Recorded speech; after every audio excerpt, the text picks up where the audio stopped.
I would say the first time, really with depressive symptoms, I was deployed on a ship, and my roommate basically said, "You need to see someone." This problem of depression and the anxiety that went with it and the other issues that evolved from military life and transitioning into civilian life showed up in very strange ways. I just wished I could just stay in bed for the entire day and just block out the rest of the world. You can't do anything right. Nothing in your life is working right. Everybody keeps saying, oh, just snap out of it. But it's not just snap out of it, because you don't see that light at the end of the tunnel. I wasn't sleeping well, or I was sleeping too much. Sometimes so much was on my mind, I wouldn't be able to sleep, or I was just totally drained, and I would just want to sleep all day.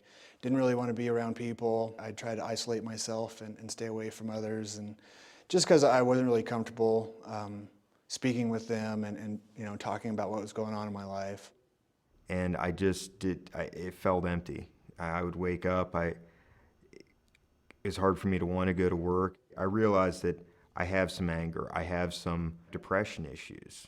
I feel badly about myself. I'm having trouble getting myself out of the house. I'm having trouble doing things.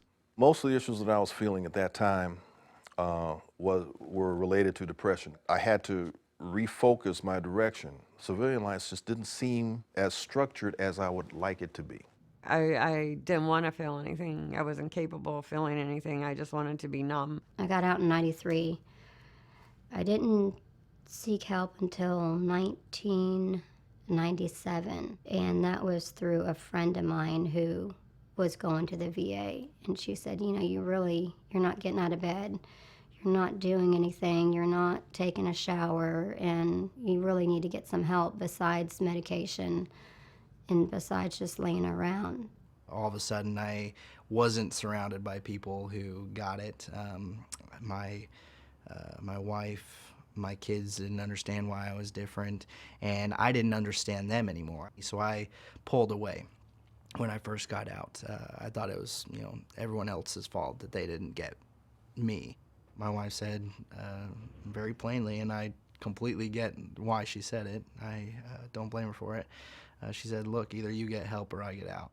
I finally went to the VA in 2003.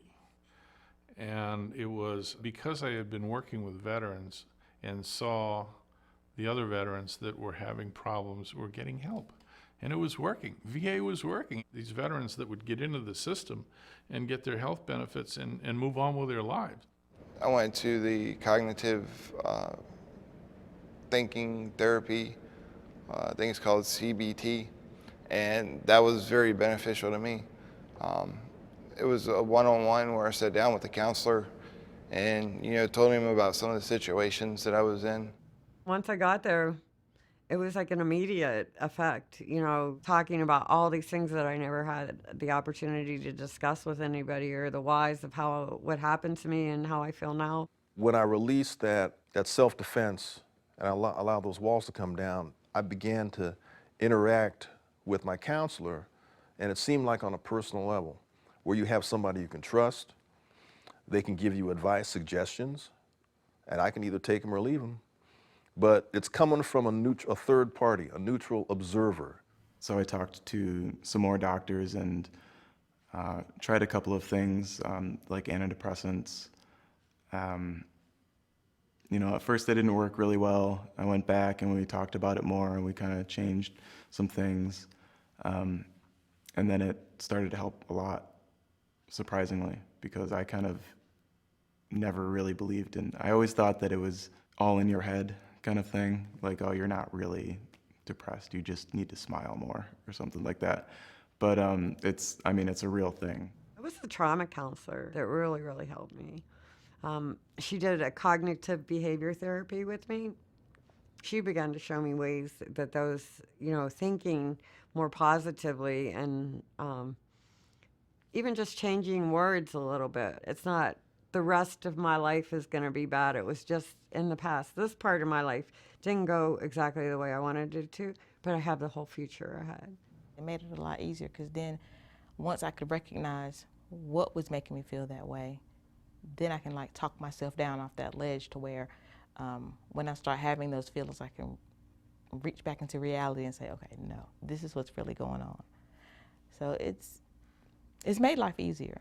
If it wasn't for the VA, I don't know if I'd be sitting here talking to you. You know, probably not. But I went and I got the treatment and the help I needed, and now my life's completely different. I'm able to face tomorrow. Now that I understand why I was feeling the way I felt, I was able to deal with it better. So life is getting better, and just choosing one thing each day to improve on, and you know, just one step at a time, getting better. It's important that people do understand that you can be an average everyday citizen and have a problem that needs outreach, that needs correction, that needs therapy. And you can continue on with your life. You can improve your life. Life will get better. You can still live. You get past it. You're not by yourself. You're not, like I said, I always feel like that man out on the island. And that's just not so. There are so many different people who are going through the exact same thing. You know, you need to take that first step and get on the right path, but the first thing you need to do is talk to someone so you can get on that path.